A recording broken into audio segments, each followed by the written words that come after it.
नमस्कार, मैं हूं पुष्कर चौहान और आप देख रहे हैं बिहार की बात। बिहार की बात में बात आज लालू परिवार में छिड़ी जंग की। रोहिणी आचार्य ने सभी को अपने परिवार के मतलब लालू यादव को, तेजस्वी को अनफॉलो कर दिया है सोशल मीडिया पे। इससे पहले उन्होंने कहा आत्मसम्मान जरूरी है, वो न पद की महत्ता रखती हैं न चुनाव लड़ना चाहती हैं। दरअसल जब बिहार अधिकार यात्रा पर निकले तो जो बस में तेजस्वी यात्रा कर रहे हैं उसकी मेन सीट पर एक दिन खाली था तो संजय यादव बैठ गए। उसी से ये चिंगारी भड़की। रोहिणी ने बड़ा पोस्ट लिखा और जयचंद का जिक्र किया। तेज प्रताप अलग ही हमलावर हैं और क्या बगावत रही उसमें तो लालू यादव खुल के आ गए थे।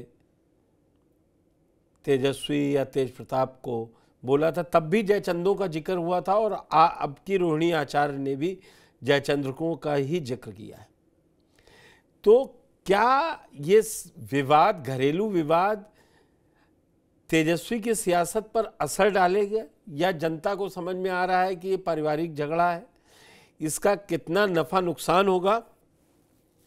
मेरे साथ पूरा एक पैनल जुड़ चुका है। श्याम किशोर चौबे जी हैं, फैज़ान अहमद हैं, प्रियदर्शी रंजन जी हैं और सुजीत हमारे संवाददाता हैं पटना से, वो जुड़ेंगे। लेकिन पहले देखिए इन सब पर जब रोहिणी का पोस्ट आया तो तेज प्रताप यादव ने क्या कहा है और अब क्यों केंद्रीय मंत्री और पूर्व मुख्यमंत्री रहे जीतन राम मांझी इसको सियासी ड्रामा करार दे रहे हैं। बहुत बड़ी है, हम उनके गोद में खेले और जिस तरह की बात वो कर रही है वो बिल्कुल सही बात कर रही है, अपने जगह पे वो बिल्कुल सही है।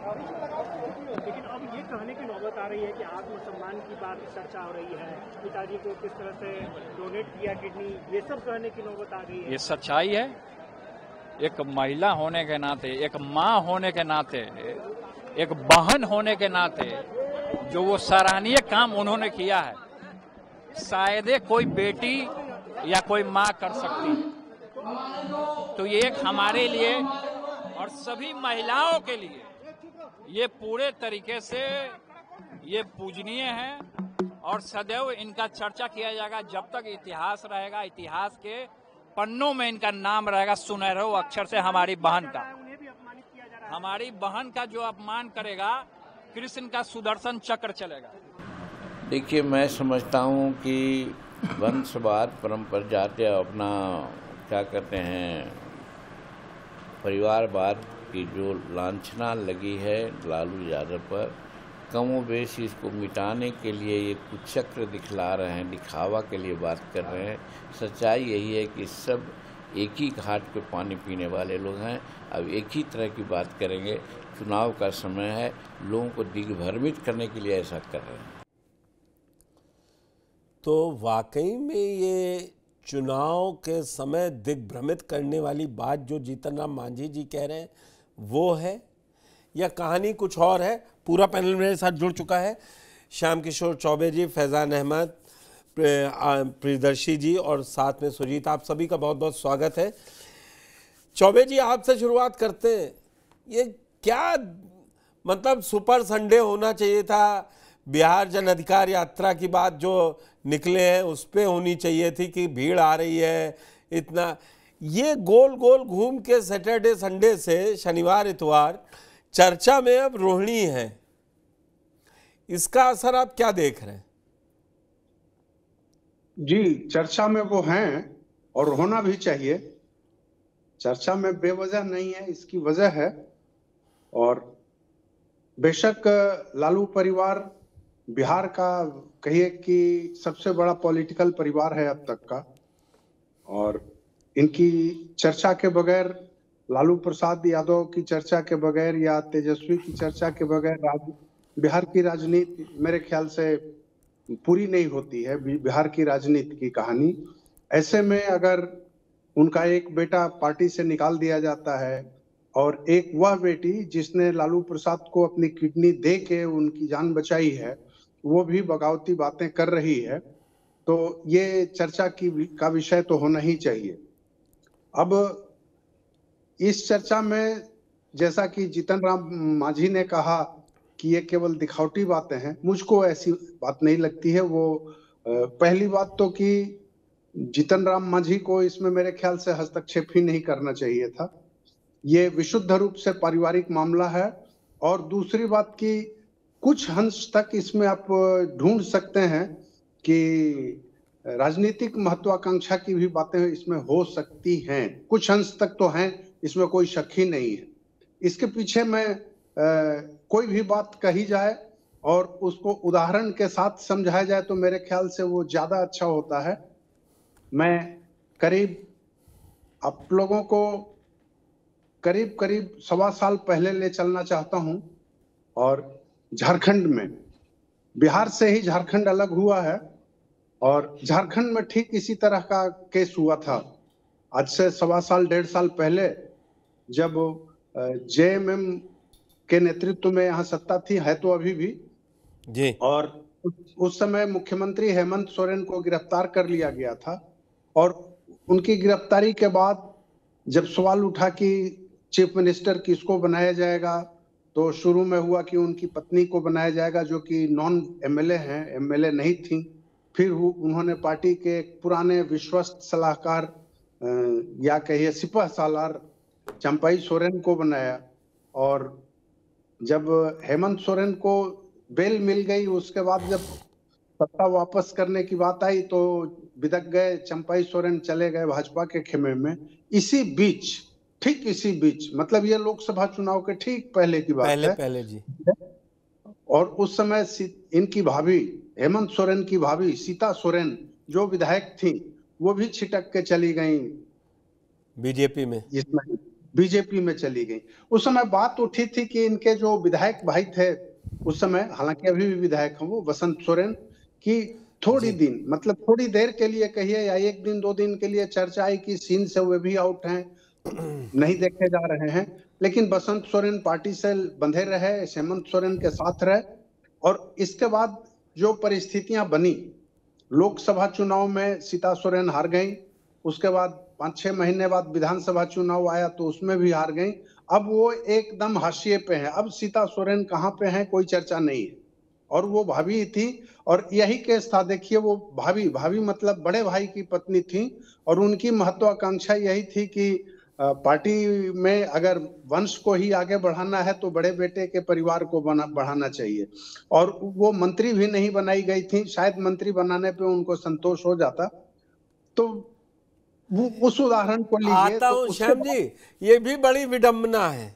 जो समाजवाद परिवारवाद के खिलाफ लड़ता है, फ्यूडल सिस्टम के खिलाफ कहता है कि राजशाही नहीं चलेगी, बड़े बेटे को ही राजपाट मिले, बाकी उसी को फॉलो करें, प्रियदर्शी जी, तो फिर लालू एक बात मैं छूट गई है, मैं फिर शायद भूल जाऊंगा। अच्छा नहीं, प्लीज प्लीज प्लीज। तो उसमें फिर उसका परिणाम ये रहा कि लोकसभा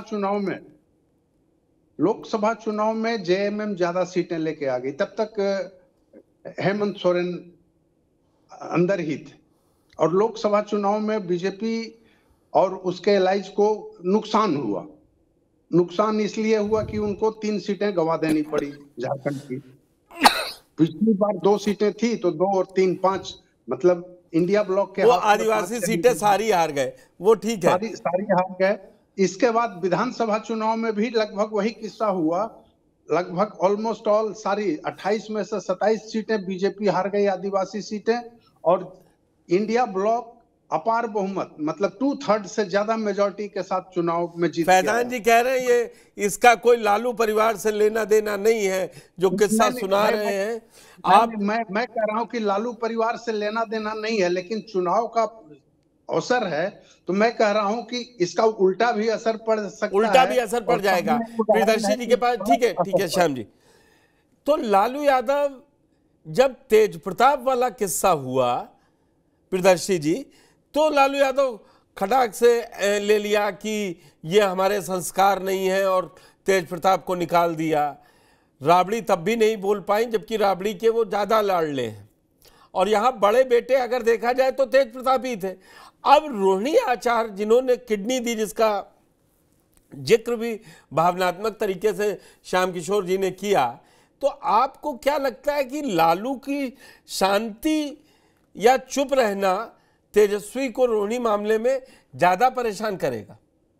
क्योंकि 2 दिन में 48 घंटे में आ जाना चाहिए था। अनम्यूट कीजिए अपने को। जी देखिए, स्पष्ट है जो आप सवाल उठा रहे हैं वो मसला भी गंभीर है। मामला ये है कि लालू युग से तेजस्वी युग में आरजेडी प्रवेश कर चुका है। अब लालू युग खत्म हो चुका है। जो तेजस्वी की बात करेगा वही आरजेडी के साथ रहेगा, वही आरजेडी की बात करेगा। इस तरीके की बात आरजेडी के अंदर खाने हो गई है। संवैधानिक अधिकार भी मिल गया है। आरजेडी का जो संविधान है उसका जो अनुच्छेद है 35A, उसमें इस तरीके का प्रत्यायोजित कर दिया गया है तेजस्वी में पावर को कि वे सिंबल बांट सकते हैं, वे तमाम पार्टी के निर्णय ले सकते हैं राष्ट्रीय अध्यक्ष के होते हुए भी। तो राष्ट्रीय अध्यक्ष एक तरीके से सिंबॉलिक आरजेडी में रह गए। सारा पावर तेजस्वी यादव में सब प्रत्यायोजित हो गया है। तो इस लिहाज से भी आप देखिए तो ये तेजस्वी युग की शुरुआत है। और तेजस्वी क्यों चाहेंगे कि कई पावर सेंटर आरजेडी के भीतर हो? नहीं होना चाहिए। उन्होंने शुरुआत की तेज प्रताप यादव से, देखा कि तेज प्रताप यादव के मामले में कुछ ज्यादा नहीं हुआ। मीसा भारती साइलेंट हो गई। कभी राष्ट्रीय अध्यक्ष पद की दावेदार हुआ करती थी मीसा भारती, अब पूरी तरीके से साइलेंट हो गई हैं। होती थी वो तेज प्रताप यादव के पीछे खड़े, मीसा भारती होती थी, आज नहीं है। कारण यह है कि उनको भी एहसास हो चुका है कि आरजेडी में तेजस्वी युग है, और तेजस्वी कहेंगे तभी आरजेडी में रहेंगे, वरना उनके लिए भी बाहर का दरवाजा खोल दिया जाएगा। क्या हुआ तेज प्रताप यादव के मामले में? तेजस्वी ने जो चाहा वही हुआ। न माता की ममता का लाज रखा गया, न पिता का मुंह। तमाम चीजों से ऊपर उठ करके जो कानूनी तौर पर भी अपराध नहीं है, उसके लिए तेज प्रताप यादव को पार्टी से बाहर का रास्ता दिखा दिया गया, परिवार से बाहर का रास्ता दिखा दिया गया। तेजस्वी कुछ नहीं बोले शुरुआत में, प्रियदर्शी जी, उस किस्से में तेजस्वी ने ड्राइविंग सीट, आपकी मैं इस बात को बिल्कुल स्वीकार करने को तैयार हूं कि पर्दे के पीछे हो सकते हैं कि तेजस्वी हो, लेकिन ड्राइविंग फोर्स तेजस्वी नहीं थे तेज प्रताप वाले मसले पर। संजय यादव हैं। जो तेज प्रताप कहते हैं कि तमाम जो मामला हुआ है वो संजय यादव से होकर के जा रहा है, और इन तमाम विवादों के बीच में, आरजेडी के बीच में जो विवाद खड़ा हुआ है, तमाम रोहिणी आचार्य, मीसा भारती, मनोज झा, तमाम के बीच में, तेज प्रताप यादव के बीच में, तमाम विवादों के बीच में एक कड़ी आपको सामान्य मिलेगा, वो है संजय यादव का। संजय यादव ने जिस तरीके से लालू परिवार में, या कह सकते हैं कि तेजस्वी यादव संजय यादव के कंधे पर बंदूक रख करके अपने परिवार वालों को निशाना बना रहे हैं, अपने परिवार वालों को एक एक करके बाहर कर रहे हैं कि जो उनके लिए भविष्य में बाधा बन सकते हैं, या जो चस्पा है ये संजय, 1 मिनट में मैं समझ रहा हूं कि आप टोकना चाह रहे हैं, लेकिन 1 मिनट में मैं समराइज कर देता हूं कि ये वही संजय यादव हैं जिनके कहने पर तेजस्वी यादव ने 2020 बिहार विधानसभा चुनाव में लालू यादव को भी पोस्टर से गायब कर दिया था। और उन्हीं के सिपा, ऐसा माना जा रहा है कि उन्हीं के कहने पर जितने भी आरजेडी में पावर सेंटर बन रहे हैं या बनने की कोशिश कर रहे हैं, उनको ध्वस्त किया जा रहा है, और निशाना भी वही लगा रहे हैं, संजय यादव ही लगा रहे हैं। जी फैजान जी, परेशानी क्या है? अगर हमारा चाणक्य, हमारा सलाहकार हमको सही दिशा दे रहा है, परिवार में जितने पावर सेंटर होंगे कि ये माता जी हैं, ये पिताजी हैं, सब सियासी लोग हैं, मीसा भारती भी सदस्य हैं, सांसद हैं, तेज प्रताप भी हैं, सब कॉल लेने लगेंगे तो फिर too many cook spoil the food. नहीं देखिए, किसी भी पार्टी में अगर बहुत से पावर सेंटर हो जाएंगे, हर पार्टी में नहीं, मतलब मैं बात कर रहा हूँ रीजनल पार्टीज की। रीजनल पार्टीज में आमतौर पर कई पावर सेंटर बन जाते हैं, कभी पिता हो जाते हैं, कभी भाई हो जाते हैं, कभी चचा हो जाते हैं, इस तरह से होता है, सभी रीजनल पार्टीज में होता है। लेकिन यहाँ कुछ ज्यादा इसलिए हो गया क्योंकि ये परिवार बड़ा है, और परिवार का लगभग हर सदस्य कुछ को छोड़ दें तो राजनीति में है, किसी न किसी पोस्ट पर है। तो ऐसी हालत में ये तो दिक्कत वाली बात हो जाएगी ना कि बहुत इतने पावर सेंटर कैसे हो जाते हैं। लेकिन फिर भी मैं देखिए मैं हो सकता है कुछ अपने दोस्तों की राय से बहुत एग्री नहीं करूं, लेकिन फिर भी आज की तारीख में आरजेडी में 2 पावर सेंटर हैं। एक पावर सेंटर तो देख ही रहे हैं जो नए उभरे हैं, जिनको बनाया गया पावर सेंटर, तेजस्वी यादव। लेकिन लालू यादव आज भी पावर सेंटर, एक बड़े पावर सेंटर हैं। और वो जितने भी बड़े नेता होते हैं, चाहे कांग्रेस के हों या और दूसरी पार्टियों के हैं, उनसे डेलिब्रेशन और उनसे डायलॉग लालू यादव ही करते हैं। और आज भी तारीख ये है कि जो भी फैसला होता है, अंतिम फैसला वो लालू यादव ही का होता है। वो चाहे वो सीट शेयरिंग का हो या किसको उम्मीदवार बनाना, किसको टिकट देना, अभी भी फैसला बहुत हद तक लालू यादव ही लेते हैं। ठीक है, तेजस्वी यादव को अथॉरिटी दी गई है, उनको पावर दिया गया है और वो फैसला ले रहे हैं। और इसके अलावा कोई और पावर सेंटर नहीं है। अगर कोई समझता है कि मीसा भारती है या और कोई है या भाई है, और कोई नहीं है। यहाँ 2 ही आदमी हैं बस, लालू यादव और तेजस्वी यादव। यही लोग फैसला ले रहे हैं। लेकिन ये देखिए जो गड़बड़ हो रही है, मामला जो आया रोहिणी आचार्य का, हम लोग शायद डिबेट भी रोहिणी आचार्य ही के इशू को लेकर के कर रहे हैं। जी जी। इसलिए इसको हम लोग कहते हैं कि इसको कंसंट्रेट उसी पर रखा जाए तो ज्यादा अच्छा होगा, बजाय इधर उधर भटकने के। तो देखिए रोहिणी आचार्य, ऐसा नहीं है कि उनमें पॉलिटिकल एम्बिशन नहीं है। अब उन्होंने जो पोस्ट भी लिखा है, she is not interested in assembly election, उसमें उन्होंने लिखा है कि विधानसभा चुनाव किसको टिकट देना या नहीं देना उनसे कोई मतलब नहीं, वो नहीं देंगी। वो राज्यसभा नहीं जाना चाहती, राज्यसभा के, लेकिन उन्होंने लोकसभा का नाम नहीं लिया उसमें। उनके पोस्ट में आप मार्क कीजिए, लोकसभा का नाम नहीं है, क्योंकि लोकसभा का इलेक्शन वो एक बार लड़ चुके हैं और जो उम्मीद या जो कहा जा रहा है वो आगे भी लड़ेंगे, इसीलिए उन्होंने लोकसभा का उसमें मेंशन नहीं किया है। पत्रकारों और पॉलिटिकल एनालिस्ट को फैजान जी सारी छूट होती है। आपने अपना एनालिसिस किया, रंजन जी का अपना था, चौबे जी का अपना था, लेकिन मैं आपसे ये पूछूं कि आप कह रहे हैं रोहिणी आचार्य पे रखें। मेरा सवाल ये है कि रोहिणी आचार्य के पहले पोस्ट के 24 घंटे के अंदर तेजस्वी ने जवाब दे दिया था। तेजस्वी ने उसी सीट पर एक दलित व्यक्ति बैठा था जिस बस का इतना बड़ा टंटा खड़ा हुआ कि उन्होंने कहा इस पे तो कोई भी बैठ सकता है। ऐसी क्या बात है? दरअसल महत्वाकांक्षा इन लोगों की बड़ी है अंदर अंदर। और इस समय अगर तेजस्वी को तो कड़े फैसले लेने ही पड़ेंगे ना। अगर संजय यादव उनका काम सब देख रहे हैं तो वो यही रोहिणी आचार्य लालू यादव से, ऐसा तो है नहीं बातचीत बंद है, उनके पास भी जा सकती थी कि ये क्यों है, आप बुला के डांटिए।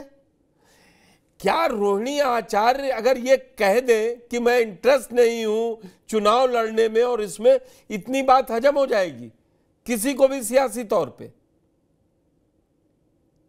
देखिए कंट्रोवर्सी क्या है, फ्रंट सीट। आमतौर पर 4 व्हीलर गाड़ी के लिए फ्रंट सीट नहीं कहा जाता, ड्राइवर सीट कहा जाता है। तो ड्राइवर सीट पर तो ड्राइवर ही बैठेगा।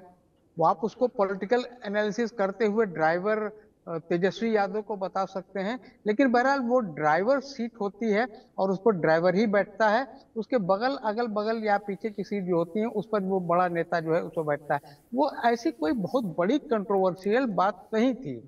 अगर संजय यादव वहां पर ड्राइवर के बगल वाली सीट पर बैठ गए अगर, तो ये कोई इतना बड़ा इशू भी नहीं था। लेकिन बहरहाल ये आपने सही कहा कि भाई रोहिणी आचार्य तो इस मामले पर लालू यादव से ही बात कर सकती बिल्कुल ठीक है, और वो करना, और मुझे लगता है कि शायद अब मैं जाऊंगा सुजीत के पास। ठीक है फैजान जी, नेक्स्ट राउंड में आता हूं आप पास।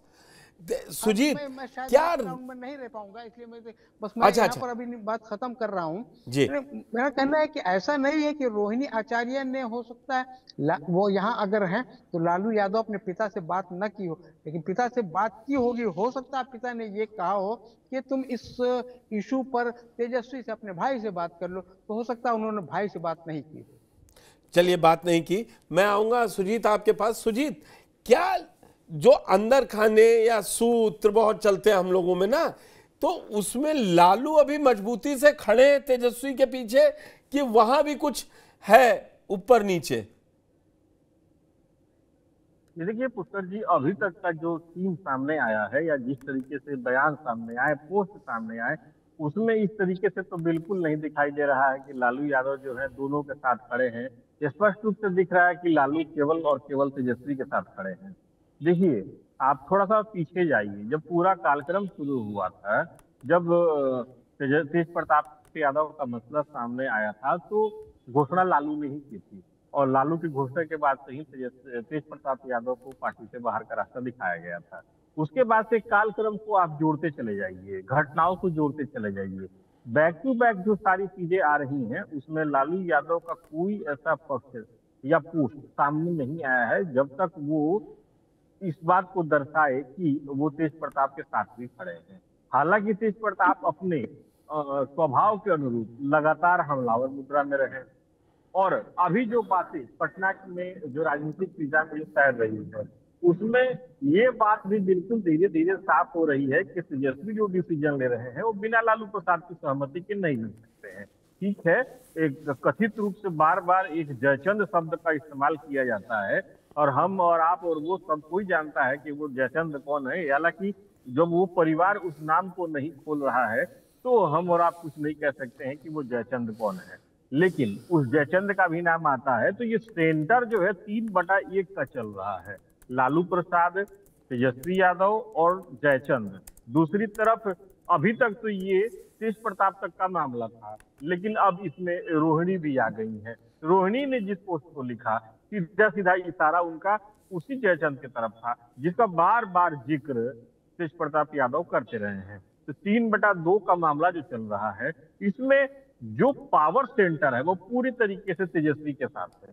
तेजस्वी जो डिसीजन ले रहे हैं, जो बातें भी कह रहे हैं, उसमें एकदम ये मान के चलिए पुष्कर जी कि इसमें बिना आरजेडी के शीर्ष आला कमान की सहमति के कुछ नहीं हो सकता है। और उससे उलट अगर आप चले जाएं, तो उसमें आप देखेंगे कि तेज प्रताप सीधे सीधे हमला कर रहे हैं तेजस्वी यादव के ऊपर। तो तेजस्वी यादव और तेज प्रताप का जो मामला है, ये 3/2 का चल रहा है, और सेंटर में फिलहाल तेजस्वी और उनके पिताजी के साथ वो कथित रूप से वो जयचंद भी हैं, जिनका जिक्र बार बार किया जा रहा है। जी पुष्कर जी। ठीक है, रंजन जी मैं आपके पास आता हूं। अगर मैं सुजीत की बात को बढ़ावा दूं कि ये बात सही है कि अभी तो लालू यादव उनके साथ खड़े दिखाई दे रहे हैं। मैंने पहले पूछा था अभी चौबे जी से कि लालू यादव ने बीच में क्यों नहीं 48-72 घंटे हो रहे हैं इस विवाद को खड़े, एक पोस्ट कर देते या कहीं भी, तो अभी भले वो साथ दिख रहे हैं। इस समय सीट शेयरिंग का टाइम है, ये महत्वपूर्ण समय चल रहा है। ये इस समय वो उस रीजन में टहल रहे हैं जहां जेडीयू से सीधी टक्कर थी, और ऐसे समय में ये विवाद खड़ा होना इनको पॉलिटिकली कितना नुकसान पहुंचाएगा तेजस्वी को? इसमें दो चीजें सामने आ रही हैं। पहला तो ये कि तेजस्वी यादव को ये लग रहा है, जो खबर है या जो मैं विश्लेषण कर पा रहा हूं, तेजस्वी यादव को ये लग रहा है कि परिवारवाद का जो दाग है उसको धो दिया जाए जी, और उसको उससे निकला जाए। लालू जो परिवार रहा है, परिवारवाद के गिरफ्त में रहा है और बाहर भी होते रहा है। कभी लालू यादव की जो राजनीति थी वो साधु सुभाष के सहारे टिकी हुई थी। कहा जाता है कि लालू यादव मुख्यमंत्री बने, उसके बाद उनके परिवार वालों ने घेर लिया और साधु सुभाष ने किस तरीके से सरकार चलाई किसी से छुपी हुई नहीं है। लेकिन साधु और सुभाष से भी लालू यादव बाहर आए, यानी एक जो परिवार का जो बन गया था स्ट्रक्चर उनके इर्द गिर्द, उसको तोड़ा। तेजस्वी को भी लग रहा है कि परिवार के लोग इर्द गिर्द में रहेंगे तो लंबी राजनीति में बड़ा नुकसान हो सकता है, या ये लोग हिस्सेदारी मांगेंगे। जिस रोहिणी आचार्य की बात हो रही है, रोहिणी आचार्य के मामले में मसला ये है कि रोहिणी आचार्य कुछ सीट चाह रही थी अपने समर्थकों के लिए, वो सीटें उनको नहीं दी गई। और आरोप ये भी लगा कि जिस तरीके से रोहिणी आचार्य को बाहर करने की साजिश हुई, उसमें आरजेडी के कई लोग शामिल थे। आप याद करिए कि जो रील वायरल हुआ था तेजस्वी यादव का, उसमें उसके इर्द गिर्द एक चेयर पर रोहिणी आचार्य भी बैठी हुई थी। उस समय तक तो बहुत अच्छा संबंध चल रहा था तेजस्वी यादव से, लेकिन ट्यूनिंग बाद में गड़बड़ानी शुरू हुई, या उससे पहले भी गड़बड़ा रहा था, लेकिन रोहिणी चुप थी। रोहिणी, देखिए राजीव प्रताप रूढ़ी ने, जिस राजीव प्रताप रूढ़ी ने रोहिणी आचार्य को चुनाव हराया, या जिसके खिलाफ रोहिणी चुनाव लड़ रही थी, उसको ही कहा जा रहा है कि राजीव प्रताप रूढ़ी को जो कॉन्स्टिट्यूशनल क्लब का अभी जो चुनाव हुआ था दिल्ली में, उसमें आरजेडी के कई सांसदों ने समर्थन किया था राजीव प्रताप रूढ़ी का। ये बात भी नागवार गुजर रहा था रोहिणी आचार्य को। रोहिणी आचार्य को लग रहा था कि आरजेडी परिवार उनके स्वाभिमान के साथ खेल रहा है, उनके साथ नहीं है। तो ये सब चीजें जो हो रही हैं, साधारण चीजें नहीं हैं। रंजन जी, एक बात मैं पूछूंगा, कॉन्स्टिट्यूशन क्लब का जिक्र अब आजकल हर चर्चा, कोई बड़ा नेतृत्व की बात हो, केंद्र में राजनीति ऊपर नीचे, अगर संजीव बालियान को वोट डालते तो वो संजीव बालियान किस पार्टी से थे? नहीं, वो बात नहीं है, लेकिन रोहिणी आचार्य सीधे फाइट कर रही थी राजीव प्रताप रूढ़ी से, दोनों छपरा में। सारण में मैं आपका समझ गया, लेकिन ये इतना बड़ा मसला नहीं है कि भाई जिस समय सबसे मजबूत, सबसे अपनी बड़ी लड़ाई लड़ रहे हैं, आप क्या समझ रहे हैं इस बार तेजस्वी अगर कुछ भी कम रह जाते हैं तो नई जगह लेने के लिए पीके खड़े हैं, और कांग्रेस जान लेगी कि अब इनके पिछलग्गू बन के कुछ नहीं है, अपनी जो मेहनत कर रहे हैं उसी को और आगे बढ़ा ले। बिल्कुल बिल्कुल बस सही आप कह रहे हैं कि ये जो समय है ये पारिवारिक, लेकिन मैं तेजस्वी यादव की सोच को सिर्फ आगे बढ़ा रहा था कि तेजस्वी यादव क्या सोच रहे हैं या उनके परिवार में क्या चल रहा है। देखिए, सत्ता अपने आप में एक परिवार होता है, उसमें खूनी रिश्ता बहुत मायने नहीं रखता है। भारत का इतिहास उठा करके देख लिया जाए, विजय राजे सिंधिया से लेके और तेज प्रताप और तेजस्वी तक रख लेते। मैं आता हूं, फैजान जी को जाना है, मैं इनसे एक बार चर्चा कर लूं। फैजान जी, आपको नहीं लगता है कि तेजस्वी अब बहुत आगे, जो इनकी ये 5 दिन की यात्रा और उन्होंने अपने पोस्ट पे जो भीड़ दिखा रखी है, ये सब नागरिक है, वो आगे निकल गए हैं, वो अशोक वाला क्लैन फॉलो कर रहे हैं, भाई छोड़ दीजिए, रिश्तेदार छोड़ दीजिए, जो करना पड़े करिए। इस समय वो उन्हें अर्जुन की आंख बिहार की सीएम की कुर्सी दिखाई दे रही है। बिल्कुल बिल्कुल सही बात है। उनका तो टारगेट मुख्यमंत्री की कुर्सी ही है, और इस रास्ते में जो भी आएगा तो उसको तो वो दरकिनार करेंगे, उसको किनारे करेंगे, चाहे जो भी हो। और लेकिन ये भी देखने वाली बात है कि वो इस कुर्सी पर अकेले नहीं आने वाले हैं, बिना किसी लोगों की मदद के, बिना अपने अलायंस की मदद के, बिना अपने परिवार की मदद के वो इस कुर्सी तक शायद नहीं पहुंच सके। इसलिए उन्हें बहुत ही फूंक फूंक के वो कदम रख रहे हैं। ऐसा देखिए, इतने दिनों से तेज प्रताप क्या क्या बोल रहे हैं उनके बारे में, उनके कंस्टिट्यूंसी के बारे में, उनके वोटर्स के बारे में, जाकर के वहाँ जो फ्लड आया वहाँ रिलीफ कर रहे हैं। लेकिन इस पर तो तेजस्वी ने कुछ खुल करके बयान नहीं दिया। नहीं, तेजस्वी ने बोला थैंक यू, उन्होंने बोला थैंक यू भाई, उन्होंने बोला थैंक यू भाई। वो ऐसा कोई क्रिटिकल, उसमें कोई क्रिटिकल स्टेटमेंट उनका नहीं था। लेकिन जहां तक संजय यादव की बात है, ये देखिए, तेजस्वी संजय यादव को हरियाणा से लाए हैं, और वो जब से हरियाणा से आए हैं तो वो बिल्कुल तेजस्वी के शैडो बने हुए हैं, उनके इर्द गिर्द और कोई नहीं आ पा रहा है। जितना क्लोज वो हैं तेजस्वी से अभी, उससे ज्यादा और कोई क्लोज नहीं है। इसलिए वहां पर अगर कोई संजय यादव के खिलाफ अगर कोई खड़ा होगा, उसके खिलाफ कोई झगड़ा, तो तब हो सकता है कि तेजस्वी इसको नहीं, क्यों भाई और बहन को लग रहा है संजय यादव बीच में आ गए। आपको क्यों लग रहा है? क्योंकि आप पॉलिटिकल कॉल करवाना चाह रहे हैं कि हम जहां जिस सीट से, मधेपुरा से कौन लड़े, पूर्णिया से कौन कौन लड़े, भागलपुर से कौन लड़े, हम भी सब में इंटरेस्ट लेना चाहते हैं। नहीं तो वो संजय यादव को लाए हैं, वो संजय यादव के साथ अगर राजनीति में सफल हो गए, अगर इस बार महागठबंधन की सरकार बन जाती है, फर्ज कीजिए, और वो संजय यादव को तो उन्होंने बैक कर ही दिया था 48 घंटे पहले अपनी पोस्ट से, तो फिर क्या रह जाएगा? हाँ, फिर तो कुछ भी नहीं करवा पाएंगे। ये बगावत का कौन सा तरीका है पब्लिक में? इसीलिए कह रहे हैं, चाहे वो भाई हो या बहन हो या जो भी हो, अगर संजय यादव के खिलाफ कोई जा रहा है तो तेजस्वी यादव उसको नहीं बर्दाश्त करेंगे, नहीं सुनेंगे। पता नहीं, देखिए ये लालू परिवार की ये एक कमजोरी कहें या जो भी कहें, कि उनको हरियाणा का एक आदमी बड़ा पसंद आता है, चाहे वो लालू जी हो और चाहे तेजस्वी जी हो, हरियाणा का आदमी उनको बहुत पसंद आता है और वही उनके आगे पीछे रहता है और वही उनका सबसे क्लोज कॉन्फिडेंट बन जाता है। अब ये कौन कहां कहां क्लोज कॉन्फिडेंट आज पार्टी के कार्यकारी अध्यक्ष तक है, मैं चौबे जी वहां तक नहीं जाऊंगा, लेकिन एक जिम्मेदारी तेजस्वी पर भी है। जब वो पूरे बिहार को लीड करना चाह रहे हैं, उन्हें एन केन प्रकारेण अभी परिवार को एकजुटता दिखाई देनी चाहिए थी। अखिलेश यादव 24 में तभी सफल हुए जब पूरा परिवार साथ खड़ा था, नहीं तो 17 और 22 में क्या हाल हुआ ये किसी से छुपा नहीं है।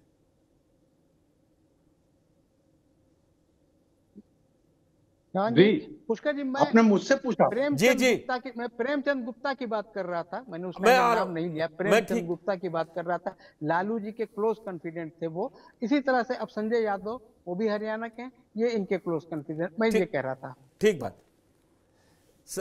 श्याम जी, मैंने आपसे पूछा था वो सवाल, ये उनके ऊपर भी जिम्मेदारी थी। एक परिवार में बैठ के एक समय डिनर या लंच कर लेते, ब्रेकफास्ट कर लेते कि सब लोग आज बैठेंगे, जो तय करना है अभी माँ बाप के सामने तय कर लेते।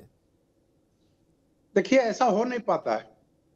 जो राजनीति में जो लीड करता है वो परिवार में करे या दल में करे, वो चाहता है कि वो जैसे चलना चाहता है वैसे लोग चलें, जैसे चलाना चाहता है वैसे लोग चलें।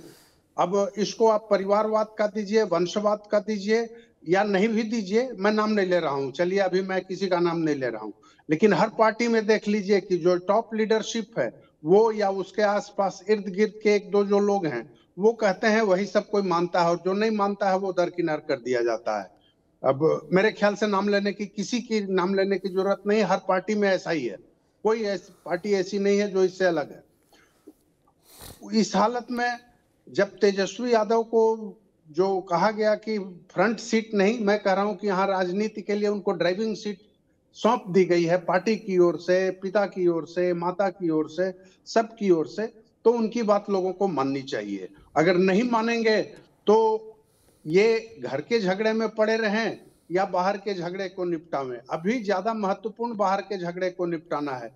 एक तो बिहार पे इनको कहिए कि बिहार विजय की बात करनी है, दूसरी बात की गठबंधन जो महागठबंधन या इंडिया ब्लॉक है उस पर भी विजय की बात करनी है। वैसे में ये घर के मसले में उलझे रहेंगे तो वो फिर जल्दी घर का मसला उलझता नहीं है, बाहर वाला सुलझ जाता है, तो फिर लोग 3-5 करते रहेंगे। ऐसी स्थिति में मेरे ख्याल से इन्होंने ठीक ही किया है, गलत नहीं किया है। करना उन लोगों को चाहिए था, कोऑपरेट उनको करना था। ठीक है, तेज प्रताप बड़े भाई हैं, लेकिन उनको देखना चाहिए था कि बड़े भाई हैं जरूर, लेकिन लीड कौन कर रहा है। कोई जरूरी नहीं है कि घर का जो बड़ा हो वही लीड करेगा, छोटा भी लीड करता है और कई बार करता है, केवल पॉलिटिक्स में ही नहीं, घर परिवार में भी करता है कई बार। तो इसमें कोई ये दिक्कत नहीं है। तो जो आपने अखिलेश यादव का, जो आपने अखिलेश जी का नाम लिया, तो देखिए उनके यहाँ भी विवाद हुआ था, लेकिन विवाद सुलझ जाने के बाद वो अकेले हैं और बाकी जो लोग हैं सामने नहीं है। मतलब अब लोग भूल चुके हैं कि कौन कौन थे। बिहार के ये ना प्रकाश झा, उनकी मूवी आई थी राजनीति। जी जी, better you fall in line or you will be expel, वो था राजनीति में। वो कहते हैं बिल्कुल उसी टाइप का झगड़ा लग रहा है। सुजीत, क्या अगर इस लाइन से थोड़ा हटके आगे बढ़ते हैं, ये लड़ाई चलते आज कुछ खबरें आ रही हैं कि आरजेडी कांग्रेस इस बार कम कम सीटों पर लड़ेगी और वो साहनी को, वो लेफ्ट को और जो पशुपतनाथ पारस हैं उनको सीटें दे सकते हैं, दोनों लोग अपने अपने। तो ये एक अच्छा मूव देखा जाए, इस पारिवारिक लड़ाई से आगे अगर इसको देखा जाए तो ये एक ठीक मूव है अगर जो अंदर खाने की खबर आ रही है, या सब ऐसे ही हवा में है? देखिए पुष्कर जी, एक अपडेट मैं और यहाँ पे दे देना चाहूंगा अपने दर्शकों को। मैं अभी इस डिबेट के दौरान मेरे पास एक खबर आ रही है कि तेज प्रताप यादव ने स्पष्ट रूप से अपना एक बयान दे दिया है। गीता और श्री कृष्ण की कसम खाकर कहते हैं कि मैं पार्टी में वापसी नहीं करूंगा। हाँ। माता पिता हमारे लिए भगवान है, उनसे प्रेम हमेशा रहेगा, लेकिन पार्टी पॉलिटिक्स अलग चीज है। कोई बुलाएगा तब भी हम नहीं जाएंगे। यानी कि तेज प्रताप यादव ने अपना स्टैंड क्लियर कर दिया है कि अब वो पार्टी में वापसी नहीं करेंगे। अब तो उनको तो ना पिताजी बुला रहे हैं ना माताजी बुला रहे हैं। तेज प्रताप जी का तो अलग ही वो है। लेकिन जो मैंने सवाल पूछा, ये ऐसी खबरें हैं क्या? जी अब पुष्कर जी, अब आपके मैं सवाल पे आना चाहता हूँ। देखिए, मेरे पास ये सूचना आज सुबह पहुंची है कि 58 सीट कांग्रेस की कही जा रही है कि कांग्रेस जो है 58 सीटों पर चुनाव लड़ सकती है। लेकिन इसमें एक पेंच फंस गया है, और वो पेंच फंसा है इंडियन इंक्लूसिव पार्टी, यानी आईपी गुप्ता की पार्टी। अब ये माना जा रहा है कि वो इंडिया ब्लॉक का हिस्सा हो सकती है।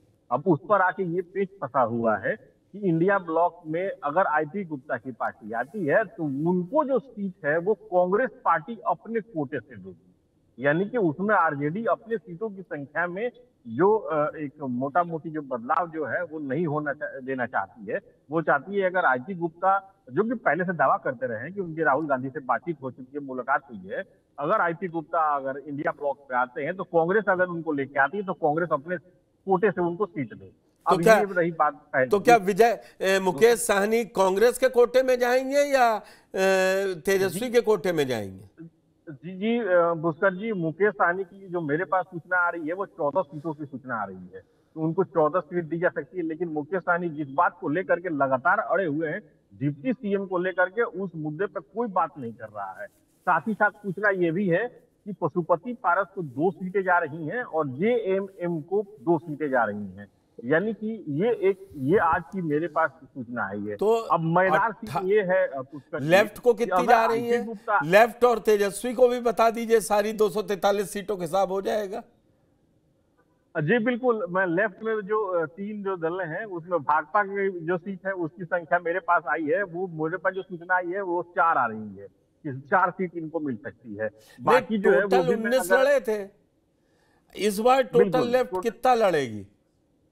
जी देखिए, भाजपा की मेरे पास तो सूचना जो मिल रही है वो 4 की मिल रही है, और मुझे लगता है कि थोड़ी देर बाद मैं वो एक जो मेरे सोर्सेस है उसके हवाले से ये सीट भी मैं क्लियर कर सकता हूँ कि किसको कितनी सीटें मिल सकती हैं। फिलहाल मेरे पास जो आई है अब इस डिबेट के टाइम तक मैंने अपने दर्शकों को अपडेट कर दिया। और दूसरी बात देखिए पुष्कर जी, देखिए महागठबंधन में जिस तरीके से जो बातें चल रही हैं, अब बहुत सारी चीजें जो है वो परसों के ऊपर निर्भर हो सकती है, क्योंकि 24 तारीख को सीडब्ल्यूसी की मीटिंग भी है पटना में।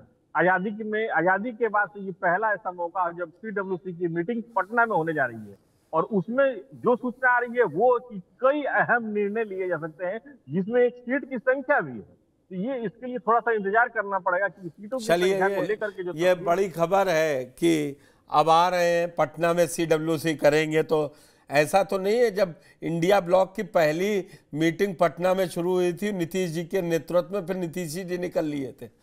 प्रियदर्शी जी, आपको क्या लग रहा है महागठबंधन में सीटों को लेकर जो है, वाकई में तेजस्वी को और कांग्रेस दोनों को थोड़ा थोड़ा अपना हक छोड़ना पड़ेगा, और ये सही रहेगा अगर सहयोगियों को एडजस्ट किया जाए तो नतीजे कुछ और हो सकते हैं?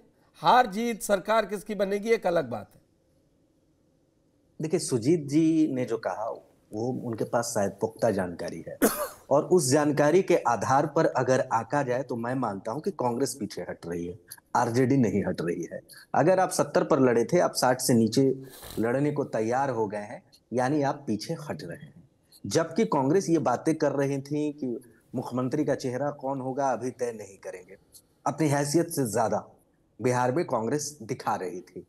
कांग्रेस ने दिखाने का प्रयास किया कि किस तरीके से रोड शो वगैरह तामझाम जो तमाम चीजें होती हैं वो किया जा सकता है और उसके माहौल बनाया जा सकता है। इसके बावजूद अगर आपकी सीटें घट गई, हाँ ये मैं मानता हूं कि कांग्रेस ये कह रही है कि पिछली बार कुछ वैसी सीटें दे दी गई थी जिसका कोई मतलब नहीं है, दशकों से चुनाव यहाँ पर महागठबंधन का कोई भी पार्टी नहीं जीता है, वैसी सीटें कांग्रेस को दे दी गई थी।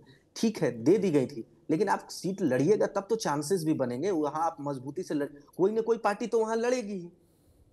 ऐसा है कि उन सीटों पर आप नहीं लड़ेंगे, कांग्रेस नहीं लड़ेगी, वीआईपी लड़ेगी, कोई ना कोई पार्टी तो लड़ेगी। तो ये कांग्रेस के लिए मैं मानता हूं कि ये उनके लिए एक बहानेबाजी है।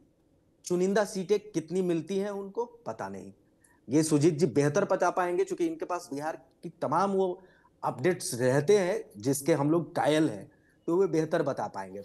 लेकिन मैं इतना कह पा रहा हूं कि निश्चित तौर पर कांग्रेस झुकी है। और अगर एक चीज है, कांग्रेस तब अपर हैंड हो जाएगी अगर सोनिया गांधी बिहार आकर के, मुझे भी जो खबर है, सुजीत जी ने कहा कि कांग्रेस की बैठक होगी, सोनिया गांधी के आने की खबर है। और सोनिया गांधी ने अगर सीटों का अनाउंस कर दिया कि महागठबंधन के भीतर किसको कितनी सीटें मिलेंगी, तब यह तय मान लिया जाएगा कि हाँ कांग्रेस अपर हैंड हो चुकी है, आरजेडी बैकफुट पर चली गई है। क्योंकि अभी तक होता यह था कि आरजेडी के आला कमान लालू यादव जो चाहते थे महागठबंधन के भीतर बिहार के मामले में निर्णय हो जाता था, या महागठबंधन जब नाम नहीं था तब भी कांग्रेस से जब आरजेडी तालमेल करके चुनाव लड़ती थी तब जो लालू यादव दे देते थे कांग्रेस वो रख लेती थी, और नहीं रखती थी तो कांग्रेस बाहर चली जाती थी। ये पहला मौका होगा और ये बड़ा मौका होगा अगर कांग्रेस ने ऐसा कर दिया कि सोनिया गांधी को पटना बुला करके महागठबंधन के सीटों की घोषणा करवा दी। तब लालू यादव पहले से ही परेशान है, जिस तरीके से राहुल गांधी ने उनको वोट अधिकार यात्रा के दौरान अपने से पीछे रखा, तमाम मामलों में लीड किया, नेतृत्वकर्ता बन करके उभरे, उससे लालू यादव परेशान है कि कहीं तेजस्वी यादव का भविष्य ये राहुल गांधी के पीछे की राजनीति में तो नहीं हो जाएगा। वे गाहे बगाहे इस चीज को लेकर के चिंता जाहिर कर रहे हैं, आरजेडी वाले चिंता जाहिर कर रहे हैं। और अगर इस पर सोनिया गांधी ने सीटों की घोषणा कर दी तो यकीन मानिए मुहर लग जाएगी कि हाँ कांग्रेस के पीछे ही अब आरजेडी रहेगी, भले ही उनकी सीटें ज्यादा है। लेकिन मैं मानता हूं कि आरजेडी ऐसा होने नहीं देगी, और आरजेडी जो पिछली जितनी सीटों पर चुनाव लड़ी थी शायद उससे ज्यादा सीटों पर इस बार चुनाव लड़े, क्योंकि जो कांग्रेस की सीटों में कटौती होगी उससे वे अन्य सहयोगी पार्टियों को एडजस्ट करेंगे। मान लीजिए 10-12 सीटें जो सुजीत जी बता, जी कुछ नहीं, आप बात कंप्लीट कर लिए, फिर चौबे जी के पास में जाता हूं। जी, जो कह रहे थे सुजीत जी कि 10-12 सीटें दी जाएंगी, कांग्रेस के 70 लड़ी थी ना, वहां से काट करके उनको दे दिया जाएगा। वाम दल कुछ ज्यादा सीट चाह रहे हैं, वहीं से 1-2 बढ़ा दिया जाएगा। नई पार्टियां जो आ रही हैं उनको कुछ कुछ दे दिया जाएगा। तो कुल मिलाकर के मुझे लगता है कि 140 के इर्द गिर्द आरजेडी खुद चुनाव लड़ेगी, बाकी में सबों को समेट देगी। कितना एक नंबर आपने बोला, मैं पूछना चाह रहा हूं। 140 शायद पिछली बार मैं जहां तक जानता हूं या मुझे याद आ रहा है 143 पर आरजेडी ने चुनाव लड़ा था, उसी के इर्द गिर्द। क्या श्याम जी तेजस्वी के सामने एक घर का झगड़ा है, उसको रख देते हैं दूर। अभी जो खबरें आ रही, तेजस्वी अगर जैसे आईपी गुप्ता, साथ में मुकेश सहनी, साथ में लेफ्ट के 4 दल, कांग्रेस, इन सबको एकजुट कर लें तो परिवार अपने आप एकजुट हो जाएगा, या ये एकजुट है इसीलिए परिवार में खलबली है? आपसे मैं सीटों वाला ज्ञान नहीं लूंगा।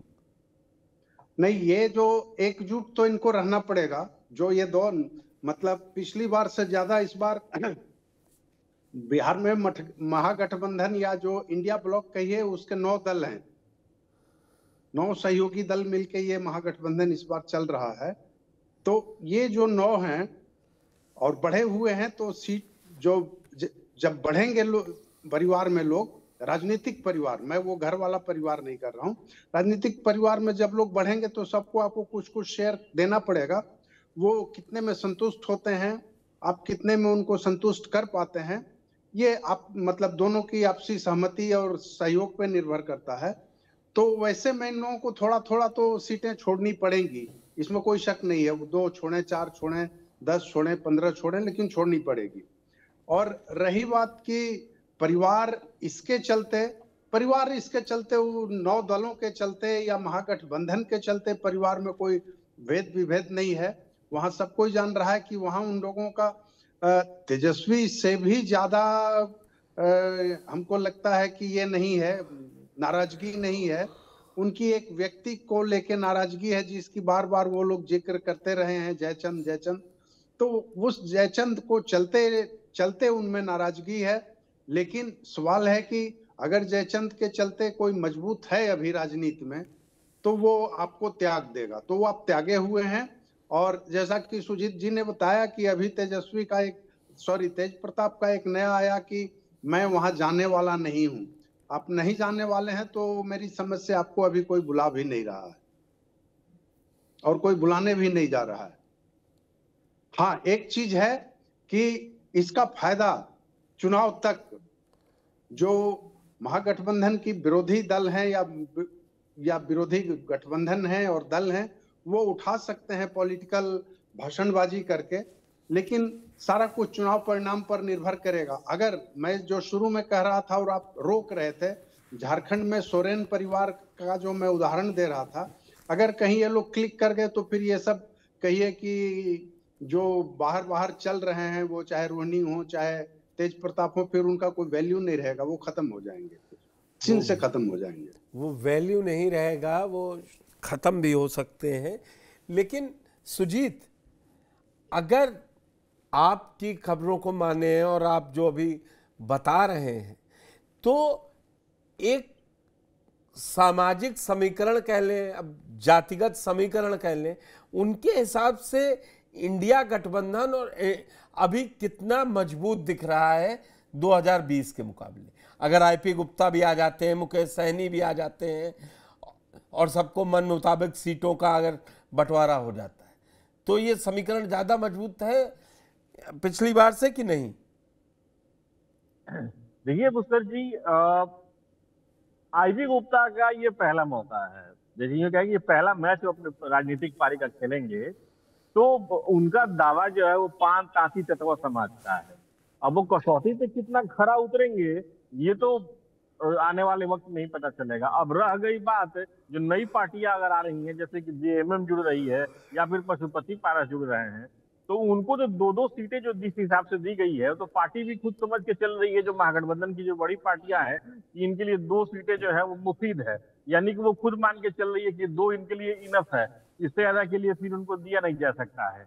वो पार्टियां जो कि शुरू से या इस महागठबंधन में जुड़ी हुई है, वो इंटैक्ट है अगर, और जिस तरीके से सीन बना हुआ है अभी तक, आगे भी अगर बना रहता, अगर वो इंटैक्ट रहता है, तो जो टक्कर उन्होंने पिछली बार दी थी वो टक्कर इस बार दे सकते हैं। अगर उसमें पशुपति पारस मजबूत हो जाते हैं, 2 सीटें मिलती है, अगर वो स्ट्राइक रेट उनका बढ़िया रह जाता है, तो सोने पे सुहागा उनके लिए।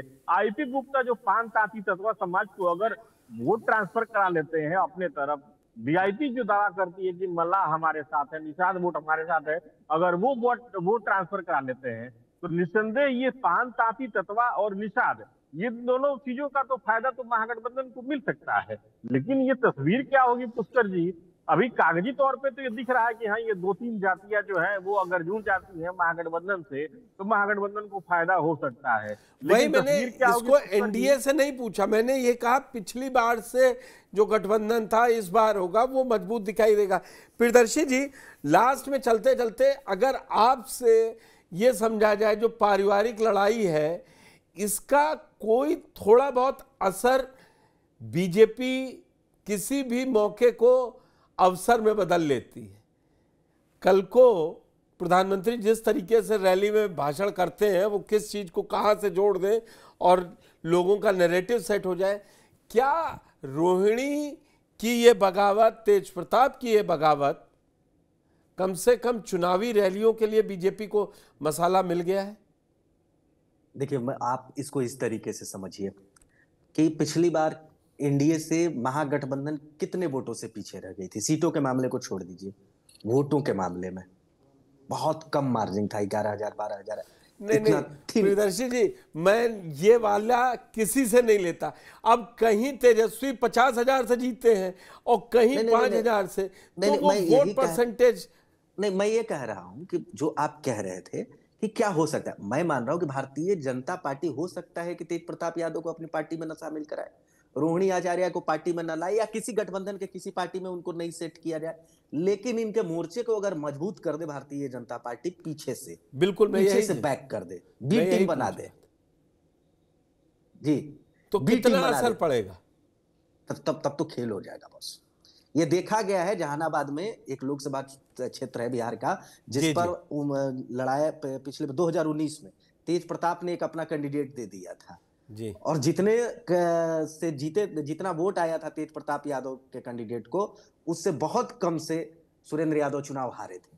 तो छोटे छोटे जो मार्जिन वाले सीट है ना, उस पर अगर तेज प्रताप यादव ने अपनी पार्टी से किसी को सिंबल दे दिया, चुनाव लड़ा दिया, तो हो सकता है कि बड़ा खेल बिगड़ जाए। चिराग पासवान तो बहुत बड़ा खेल किया ना, या महागठबंधन का खेल बिगाड़ा था, ये उपेंद्र कुशवाहा की पार्टी, मायावती की पार्टी, ओवैसी साहब की पार्टी ने गठबंधन करके खेल तो बिगाड़ा था ना पिछली बार। तो वैसी स्थिति में अगर इनको खाद पानी कहीं से मिल जाए भारतीय जनता पार्टी से, या कि कहीं से तेज प्रताप को, रोहिणी आचार्य को, तो ये लोग खेल बिगाड़ सकते हैं, मेरा ये मानना है। और एक चीज जाते जाते अगर इजाजत दे तो मैं इतिहास के पन्नों से कहना चाहूंगा। बोल दीजिए। ये शाहजहां वाला परिवार बन गया है लालू यादव का, जहां बेटे भी लड़ रहे हैं और जहां बेटियां भी लड़ रही हैं। एक तरफ दारा सिको है, एक तरफ औरंगजेब है, और एक तरफ दोनों ओर से बेटियां हैं, जहान आरा है, और एक तरफ रोशन आरा है। रोशन आरा औरंगजेब के साथ थी, जहां आरा दारा सिको के साथ थी। तो आप इसमें जिसको जो मानिए, मीसा भारती तो तेजस्वी के साथ खड़ी है ना, मीसा भारती तो कहानी तो आगे शाहजहां की यही बढ़ती है ना, कि औरंगजेब जीत जाता है, लेकिन जीत जाता है तो जो बहन रोशन आरा उसको सपोर्ट कर रही थी, उसको उसके किनारे कर देता है, और जो बहन विरोध में पहले खड़ी थी जहां आरा, उसको फिर मेन एक्सट्रीम में लेकर के चला आता है। तो एक जमाना था कि मीसा भारती ने सपोर्ट किया था तेज प्रताप का, लेकिन आज कहानी बदल चुकी है। नहीं, फिर तो तेज प्रताप से झगड़ा भी हो गया। श्याम जी, अगर लब्बो लुबाब आपसे आखिरी में समझे, ये जरूरी है जो मैंने सवाल आपसे भी किया था, और जिसका रंजन जी ने बड़ा खूबसूरती से उदाहरण देके समझाया कि भाजपा में शामिल मत करवाइए, अगर उनके लिए 2 हेलीकॉप्टर या वो मुहैया करा दीजिए कि वो राघवपुर से लेके और हर आरजेडी के मगध और शाहबाद क्षेत्र में टहल जाए, तो इसका असर आप कितना देखते हैं? देखिए, जो यहाँ पे बहुत लो मार्जिन से पिछली बार आरजेडी या कांग्रेस की हार हुई थी, उन सीटों पर ये थोड़ा खेल कर सकते हैं, इसमें कोई शक नहीं। जहाँ पे 400, 500, 1000, 1500, 2000 की वोट से हार हुई थी, वहां पे ये खेल बिगाड़ सकते हैं। बाकी जगह मेरे ख्याल से क्या परिणाम होगा वो अब उस समय के मूव पे डिपेंड करेगा कि लोग क्या सोचते हैं। नहीं, एक मैं जो पूछना चाह रहा था कि जनता भी समझती है ना कि पीछे बैक कौन कर रहा है, तब लोगों को सिंपैथी वोट, जो आपने सबसे पहले कहा या फैजान भाई कह के गए थे कि उल्टा तेजस्वी को इसका फायदा मिल जाए। वही बात तो जो जीतन राम मांझी का मैंने आपको साउंड बाइट सुनाई, जिस जीतन राम मांझी में कह रहे हैं कि वो ये परिवारवाद का आरोप अपने ऊपर से मिटाना चाहते हैं, इसलिए ये नूरा कुश्ती चल रही है। तो ऐसा कुछ है? उस समय का मूव क्या होता है, मतलब ठीक है, हम लोग तो अभी डिबेट कर रहे हैं, लेकिन अब एक है ना कि नाई नाई कितने बाल तो हुजूर बस सामने है। बाल आ गई है, अब चंद दिनों की बात है, सब कुछ सामने आ जाए। हाथ कंगन वारसी क्या और पढ़े लिखे फारसी क्या। प्रियरंजन जी आपका, प्रियदर्शी जी आपका, और सुजीत आपका, साथ में श्याम किशोर चौबे जी आपका हमारे साथ चर्चा में जुड़ने के लिए बहुत बहुत धन्यवाद।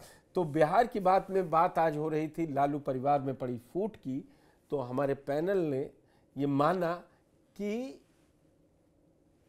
असर पड़ भी सकता है और सिंपैथी तेजस्वी को मिल भी सकती है। फिलहाल इस बुलेटिन में इतना ही।